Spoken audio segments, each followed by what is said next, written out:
وطن تحت التهديد ورسل السلام تحت التهديد. الفنانون العراقيون محترمون في دول الخارج على عكس العراق.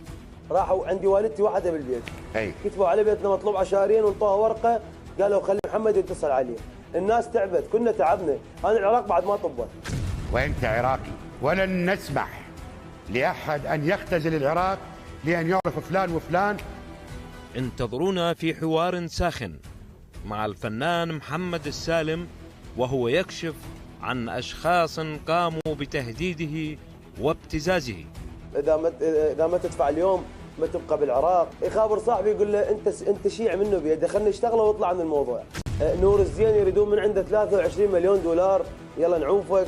إذا ما تأدي ما تبقى بالعراق. أنا شخصيا اتسكت سماحة السيد مقتدى الصدر، سنلتقي به ونأخذ هذا ونتصرف. يجي نصرك يقول لي أنت طلعتني من دبي ب 2015 وأنا فاتح استديو. هل حصل فعلا اجوك عشيرته وهددوك وقالوا لك لو تبطل لو تفصل؟ كتبوا على بيتنا مطلوب عشائريين. ولد عم وانا كنت بفرنسا. محمود الغياث عمره 17 سنه وموقعيه عقد 10 سنين. زين هذا قاصر، شلون موقعيته عقد 10 سنين؟ نقابة الفنانين العراقيين تتخلى عن محمد السالم وتطالبه بهوية النقابة. مناشدات من الفنانين العراقيين وهم يتعرضون للتهديد والابتزاز. أكثر شبابنا عليهم القاء القبض، وأكثر شبابنا مطاردين، وأكثر شبابنا مهزومين، بس ما يخافون يحجون.